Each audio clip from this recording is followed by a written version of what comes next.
Hello everyone, and welcome to Debonair Cyber. My name is Devin, and in today's video we're going to be continuing down the Intro to Red Team track in Hack the Box. In this machine called BoardLight, we're going to be going over, as always, a little bit of a web enumeration. We're going to be doing some vulnerability research on maybe some obscure softwares, and we're going to wrap up privilege escalation with some SUID exploitation. I hope you're ready. Let's get into it.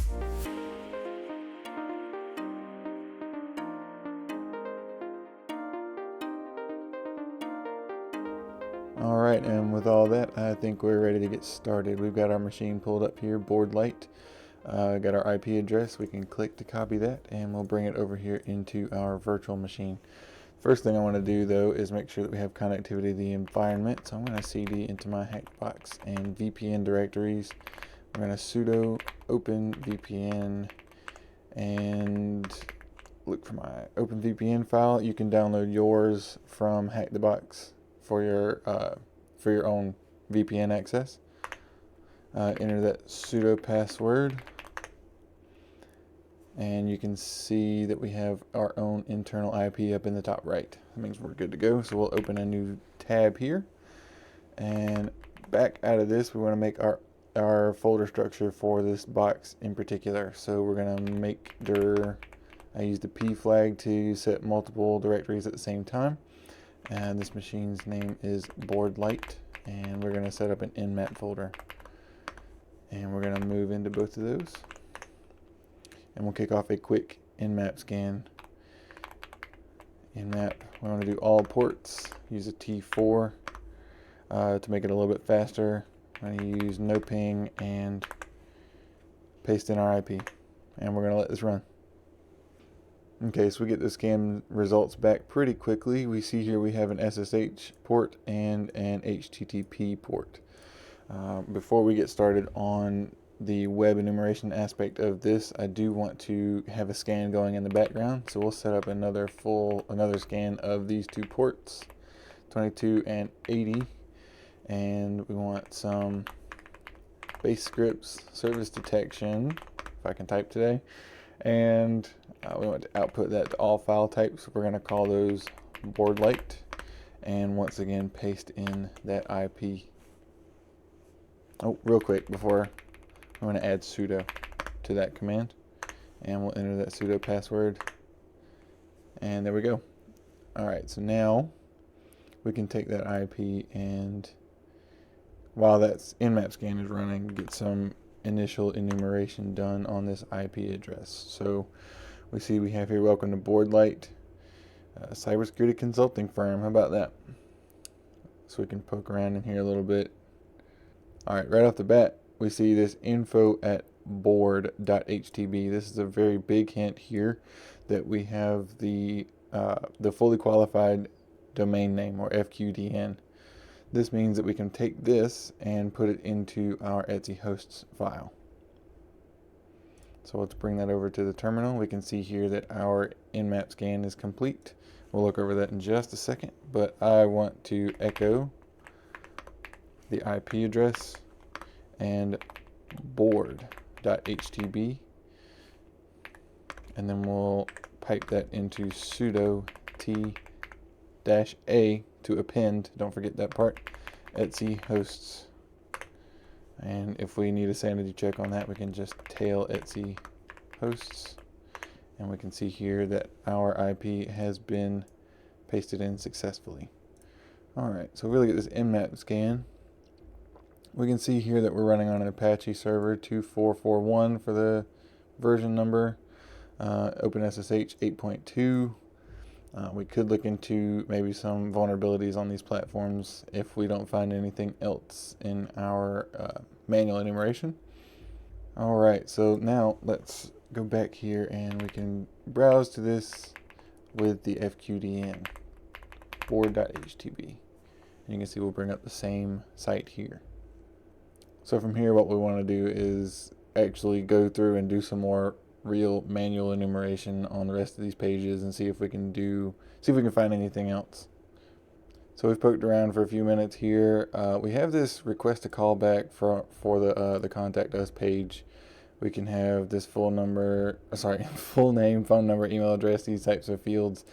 If we were to capture or try to capture this with Burp Suite, nothing would actually happen. It's not sending anything out of the network, so I don't think this is our attack vector here. So we're kind of out of options. What I want to do from here, we'll back out of this nmap directory at this point, is begin to fuzz for subdomains. And we're going to use a tool called fuff for that. Okay, so I have this command typed out. We're going to use fuff.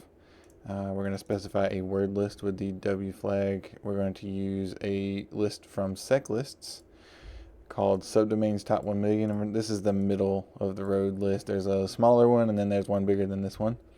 And we're going to set that as the fuzz directory. So that's what we're going to iterate over.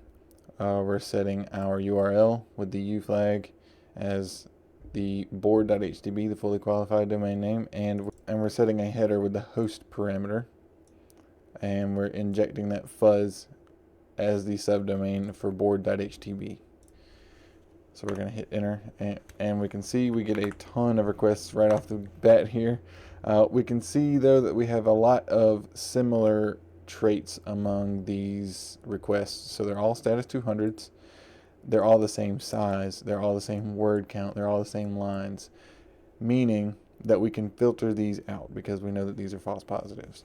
So we'll go back up to our command here, and I like to filter online, or filter on size. So filter S on 15949. In this particular case, you could also filter on lines with FL. You could filter on word count with FW. For now, we'll filter on size. And we can see that immediately we get this CRM endpoint here, but we'll let this run out and see what else we can pull through. Alright, and we're back. We can see we didn't get anything else, but we do have this CRM subdomain that we can go and plug in here. So that's exactly what we're going to do. Get rid of this tail and go back up to the front. crm.board.htb. Ah, yes. we do also have to add this to the Etsy hosts file. So let's go and use your word editor of choice. I like to use Nano for this type of thing, and we're going to edit the Etsy hosts file. And we're going to come down here to board, and we're just going to add that one as well. I like to do it before. So crm.board.htb. Cool. Now come back to your browser and refresh. And here we can see we have this dolly bar, and it looks like we're leaking a version here. We can get that a little bit bigger. Dolly bar 1700, and we're at this login portal. Probably one of the first things you want to try on just about any login portal that you come up to are the really low hanging fruit. It seems ridiculous, it seems redundant, but put it in admin. Don't save passwords. This is why you do it. Sometimes people don't change the default credentials. So from here we have access to this admin portal, and we can kind of poke around in here. This is the dashboard. See what kind of tools we have available. Email templates, websites. Okay. Doesn't really look like we have a ton here, but maybe we can go and research the version number that we found earlier. We know this is called Dolly Bar, and we have a version 1700. Let's do some research. Oh, we need that exploit, might help here. Alright, did not take us too long to end up on a page like this one. We have a proof of concept exploit for Dolly Bar lesson 17 with this current CVE number here. We can see that we have the exploit.py, and that it's searching for a target host name, username and passwords. We do have to authenticate to this, the host that we're listening on and the port that we're listening on. This is going to give us back a reverse shell. And of course you can see all these positional arguments just below what I was just pointing out. So without further ado, we'll copy this to the clipboard and git clone into our machine folder. ls will move into that directory, not move, cd. Alright. Just as a sanity check here, exploit.py, and it's going to show us the same thing. Alright, so I've typed out the whole command here. We have python 3 exploit.py. We're looking for the target host name, in this case crm.board. Don't forget to put the CRM in there. The username and password, my listening host. Again, if you need a reminder in Kali, you're in the top right here. You can see your internal IP. And the port that you want to listen on. Before we fire this off though, we do need to set up a listener. I'm just going to back out of that, and we will netcat lvnp. I'm going to use 8443 because that is what I am specifying here in the actual command. Okay, so I'm going to fire that off, and we can hit enter here. Okay, so it's creating a site, creating a page. If you've not received the shell, please check your login and password. Well, let's go see. We got nothing. Okay, so I did have to run this exploit multiple times, but eventually you will get the shell back. One of the first commands that I like to run on any of my initial compromises is ID. This will tell you not only who you are, but any special groups that you may belong to. In this case, www data. That's pretty standard. We're not seeing anything particularly interesting here, but we can see that we're in the web directories for this site, and we can begin to poke around in here. Alright, so one thing we want to begin to look for when we're digging through these directories is we want to look for things like configuration files or environment variables that may have clear text passwords. So we can see here in this htdocs directory, we do have a config folder, a conf. So we want to go back into htdocs and into the conf folder, and we can see here that we have multiple configuration files. We have an example file and an old file, so let's just cat out this conf.php.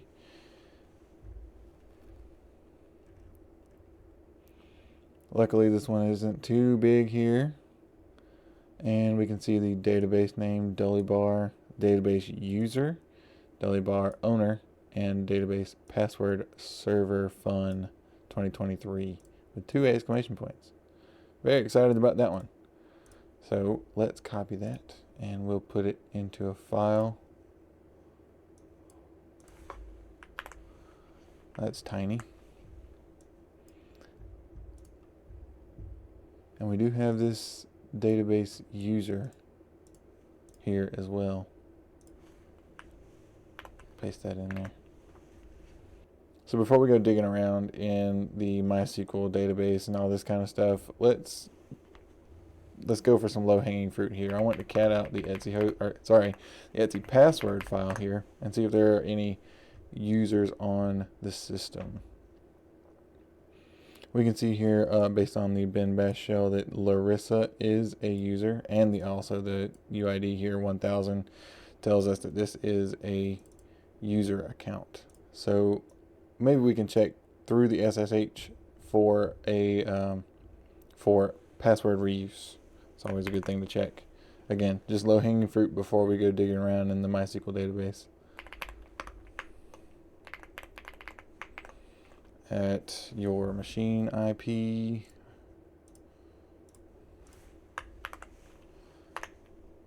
yes, and we'll grab that password one more time, copy, paste that in there. All right, and we can see in this case the password reuse is what gets us in here. So from here you can cat out your user.txt flag. And once again, the first thing I like to do when I land on a machine is ID. We can see in this case that we are a member of a special group, that we are the ADM group. Okay, so now we have SSH access to the machine. We know that we're in the ADM group. Now what? One of the most convenient places to move from here is to take a tool like linpeas that will allow us to enumerate a lot of aspects of this machine all at one time and completely automated. So what we can do is actually go and move that tool from our local machine into the box that we are attacking. So back here on my host, I already have this tool installed. I'm going to locate linpeas, and that's going to show me, hey, I have this already downloaded in the linpeas directory. So I'm just going to copy that. If you don't have this already installed or copied or whatever into your machine, then some of my other videos showcase how you can go and download linpeas. But I'm going to copy that here. I'm just going to make a new directory called http, and we're going to move that linpeas file into that directory. CD hack the box.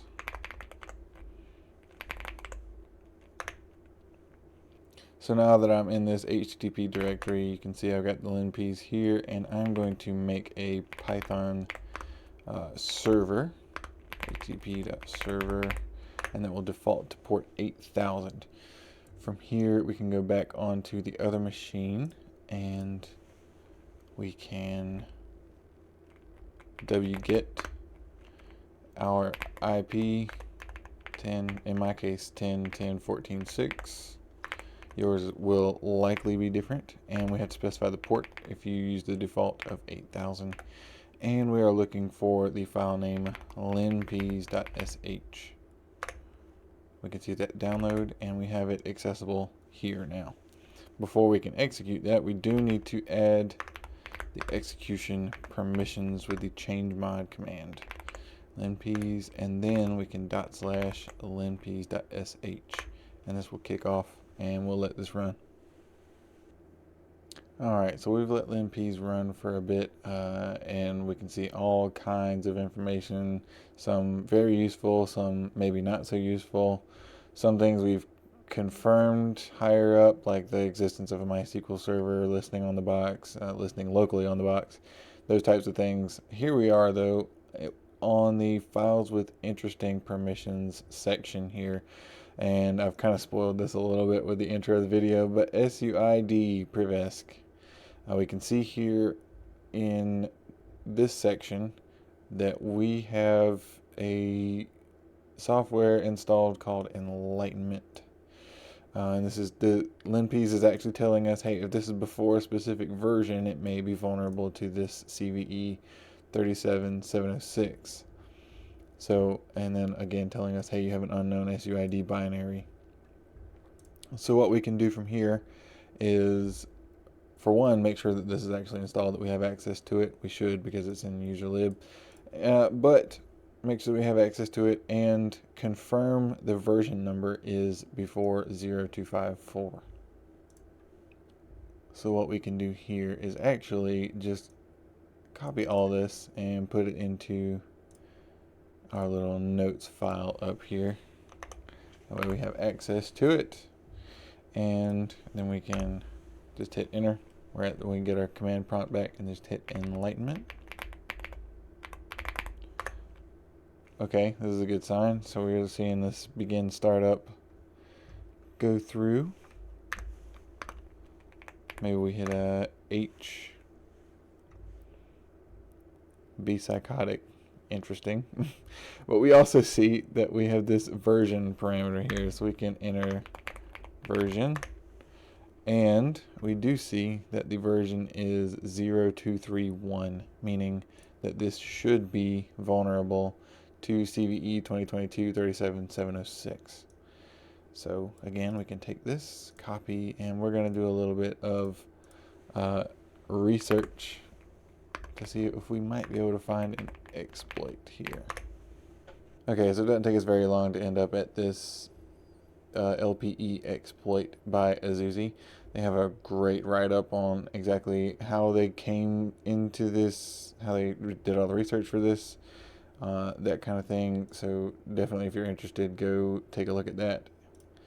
But we can copy this, and once again, into our machine, we can do a git clone. And just for funsies, while we put that in the HTTP directory anyway, but it's fine. Just for fun, we can actually use a different file transfer method. Let's use SCP this time. Okay, so we're going to use SCP here. We're going to use the recursive flag, and we're going to point it at this folder here that we just cloned into. And then just like SSH, that's actually how this is being transferred. We're going to specify the user at the host name that we have in our Etsy hosts, and then where we actually want to put that file. Click enter. And we have that password saved.